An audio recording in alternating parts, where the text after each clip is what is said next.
Kaleshwaram project ఒక dream project of Telangana.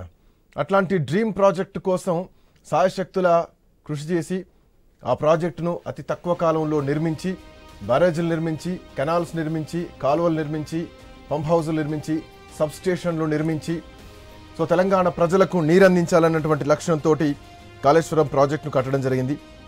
Pranahita Chevella ప్రాజెక్టును కాస్త తెలంగాణ రాష్ట్రం ఆవిర్భవించిన తర్వాత, టీఆర్ఎస్ పార్టీ అధికారంలోకి వచ్చిన తర్వాత దాన్ని కాళేశ్వరం ప్రాజెక్టుగా మార్చడం జరిగింది. కాళేశ్వరం ప్రాజెక్టు అంటే మేడిగడ్డ బ్యారేజ్ నుంచి రావాల్సినటువంటి నీటి మోతాదు 195 టీఎంసీలు, ఎల్లంపల్లి నుంచి 20 టీఎంసీలు, గ్రౌండ్ వాటర్ నుంచి 25 టీఎంసీలు, మొత్తంగా 240 టీఎంసీలు. అంటే దాంట్లో 169 వ్యవసాయానికి ఉపయోగించాల్సినటువంటి నీళ్లు, 30 టీఎంసీలు హైదరాబాద్లో తాగునీరుకు రావాల్సినటువంటి నీళ్లు అఫ్కోర్స్ వచ్చాయి. అండ్ 16 టీఎంసీలు పారిశ్రామిక రంగానికి తో పాటు 10 టీఎంసీలు తాగునీరుకు. సో ఇది కాళేశ్వరం ప్రాజెక్టు యొక్క పూర్తి ఉపయోగం, పూర్తి విధానం. బట్ దీంట్లో కాళేశ్వరం ప్రాజెక్ట్ అనేది ఖచ్చితంగా అప్రిషియేట్ చేయాల్సిందే, కాళేశ్వరం ప్రాజెక్టును ఒప్పుకోవాల్సిందే. ఎందుకంటే తెలంగాణ ఉద్యమం టైంలో తలాపునా పారుతుంది గోదారి, మన చేను మన చెలక ఎడారి అని పాటలు పాడుకున్నటువంటి రోజులు, గోదావరి నీళ్లను వృధాగా వదిలేసినటువంటి రోజులు, కృష్ణా బేసిన్లో నీళ్లు రాక, నీళ్లు సరిపోక ఆంధ్రాకు తరలి వెళ్తుంటే గోదావరి నీళ్లను ఒడిసి పట్టాలి అని ఆ రోజు వేసినటువంటి design Kaleshwaram project design. So ఆ కాళేశ్వరం ప్రాజెక్టు డిజైన్ వచ్చింది, బట్ దాంట్లో లోపాలు ఉన్నాయి, దాంట్లో నిర్మాణ లోపం జరిగింది, దీంట్లో ఆర్థిక అవకతవకలు జరిగాయి అంటూ కాళేశ్వరం ప్రాజెక్టు కట్టినటువంటి ఇంజనీర్లను, దాని వెనకాలన్నటువంటి ప్రజాప్రతినిధుల్ని ఈరోజు ప్రశ్నిస్తున్నారు. దాంట్లో భాగంగా చివరి ఘట్టంగా ఇవాళ కేసీఆర్ను విచారించింది justice PC Ghosh commission. So దీని తర్వాత ఏంటి కాళేశ్వరం ప్రాజెక్ట్ పరిస్థితి? ఇప్పటికే ఎన్డీఎస్ఏ రిపోర్ట్లో ఇమీడియట్గా ఎప్పుడైతే క్రాక్స్ వచ్చాయో, పియర్స్ కుంగిపోయాయో, ఇమీడియట్ ఫ్లో ఆపాలి అండ్ ఇమీడియట్ దీన్ని రిపేర్లు చేయాలి అని నోటీస్ ఇవ్వడం జరిగింది, మెన్షన్ చేయడం జరిగింది. బట్ ఇప్పటివరకు రిపేర్ దిశగా అడుగులు పడలేదు. ఆ విషయంలో ఏమాత్రం గవర్నమెంట్ అడుగులు వేయలేదు. అడుగులు వేస్తే ఏం జరుగుతుంది? కాళేశ్వరం ప్రాజెక్ట్ పూర్తిగా పనికిరాదా? కాళేశ్వరం ప్రాజెక్ట్ పరిస్థితి ఏమిటి? అంత మేధావి వర్గం, అంతమంది ఇంజనీర్లు, సిడబ్ల్యూసి కూడా నిర్ణయాలు, సూచనలు ఇవన్నీ కూడా దండగా. What next about the Kaleshwaram? ఇవన్నీ కూడా ఒక క్వశ్చన్ మార్క్స్ కనిపిస్తున్నాయి. పూర్తిగా రాజకీయ కక్షలోకి వెళ్ళిపోయిందా కాళేశ్వరం ప్రాజెక్ట్? పరిస్థితి ఏమిటి? ఉపయోగంలో ఉందా? ఉపయోగంలోకి వస్తుందా? రాదా? చాలా అంశాలు ఇప్పుడు చర్చలకు వస్తుంది. కాళేశ్వరం ప్రాజెక్ట్ విషయంలో చాలా ప్రశ్నలు ఉంటాయి, 100 నుంచి 1000 ప్రశ్నలు అడగవచ్చు. బట్ సమాధానాలు ఏమిటి? ఇది ఒక ఇంజనీరింగ్ తప్పిదమా, లేదంటే ప్రభుత్వ తప్పిదాలా? ఇంజనీరింగ్ తప్పిదం అయితే లేదు అంటున్నారు. ఇంజనీర్ల సలహా మేరకే ఈ ప్రాజెక్ట్ కట్టినమంటూ హరీష్ రావు కమిషన్ ముందు చెప్పినటువంటి పరిస్థితి. ఈ అంశంపైనే రాష్ట్ర వ్యాప్తంగా చర్చలు నడుస్తున్నాయి. సో ఈరోజు కేసీఆర్ ఇచ్చినటువంటి సమాధానాలు ఏమిటి? Justice Ghosh commission course Etela Rajender and Harish Rao విషయంలో అడిగిన ప్రశ్నలే సేమ్ అడగవచ్చు బహుశా. అవి కోర్స్ నిగూఢంగా ఉంటాయి. నివేదికలో ప్రభుత్వానికి ఏమి ఇస్తారో అప్పుడు మాత్రమే బయటకు వస్తాయి. రైట్, గౌతమ్ ప్రసాద్ గారు, సో మీరు ఏదో ప్రశ్న అడగాలన్నారు, ప్లీజ్ కంటిన్యూ. అండ్ నా మాటల్ని కంటిన్యూ చేస్తూ మీరు. సార్ నేను అదే అంటున్నా, నిన్న ఇందాక అశోక్ సార్, రామరెడ్డి గారు వస్తాను మీ దగ్గరికి, చర్చ ఇంకా చేద్దాం, కంటిన్యూ చేద్దాం. అశోక్ సారు ప్రాజెక్ట్ డిజైన్ విపరీతంగా పెరిగింది, దీనికి ఎక్కువ ఖర్చు పెట్టారు, వ్యయం పెరిగిందని చెప్పేసి మాట్లాడారు కదా.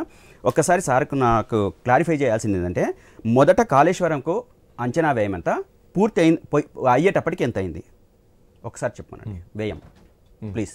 అశోక్ గారు మీకే ప్రశ్న, కాళేశ్వరం ప్రాజెక్ట్ అంచనా వ్యయం ముఖ్యంగా ఇక్కడ చెప్పేదేమంటే, ఎనీ ప్రాజెక్ట్ లో మొదట్లో ఉన్నదానికి తర్వాత అయ్యేదానికి వ్యయం అనేది ఒక ఇంజనీరింగ్ వ్యవస్థతో పాటు కానీ సిస్టమేటిక్ గానే వెళ్తుంది. ఇంకోటి ఏమంటే, మన దగ్గర వ్యయానికి సరిపడా లేకుండా డిజైన్ నాకు మీరు సార్ అశోక్ సార్ దయచేసి ప్లీజ్ ఒక్క నిమిషం అంటే, అంచనా వ్యయం ఎంత అయింది మీరు అది చెప్పండి. అంచనా వ్యయం ఎంతటితో స్టార్ట్ చేశారు?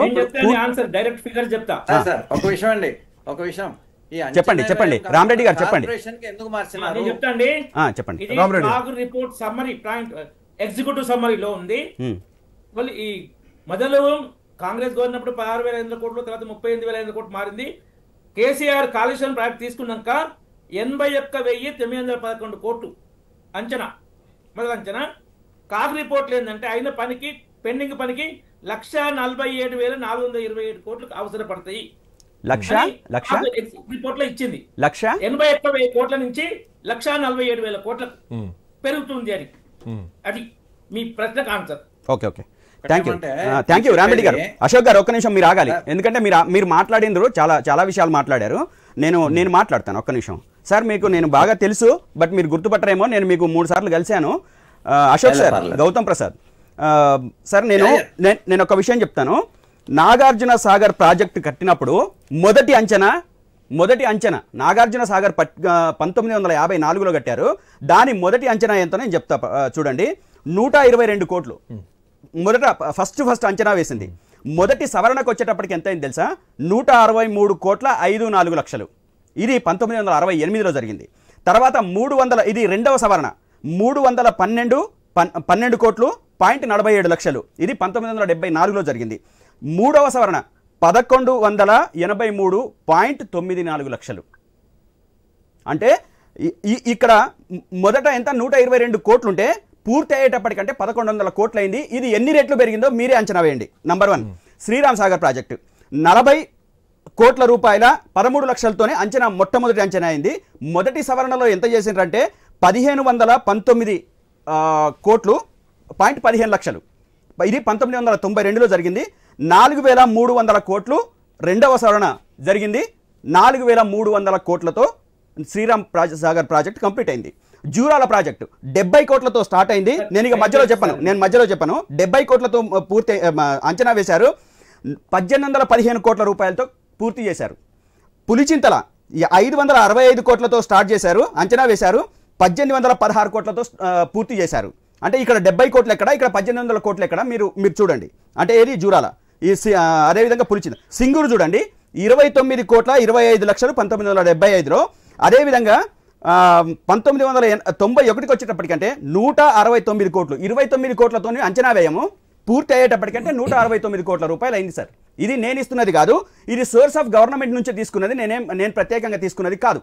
అదేవిధంగా దేవాదుల, అశోక్ సార్ ఒక్క నిమిషం మీరు నా మొత్తం అయిపోయిన తర్వాత మీరు మొత్తం మాట్లాడండి. దేవాదుల ఎల్లంపల్లి ప్రాజెక్టు 900 కోట్ల రూపాయలతో స్టార్ట్ అయ్యి అంచనా అయ్యి ఇది చివరికి 2016 నాటికి 2,048 కోట్ల 28 లక్షల రూపాయలతో కంప్లీట్ అయింది.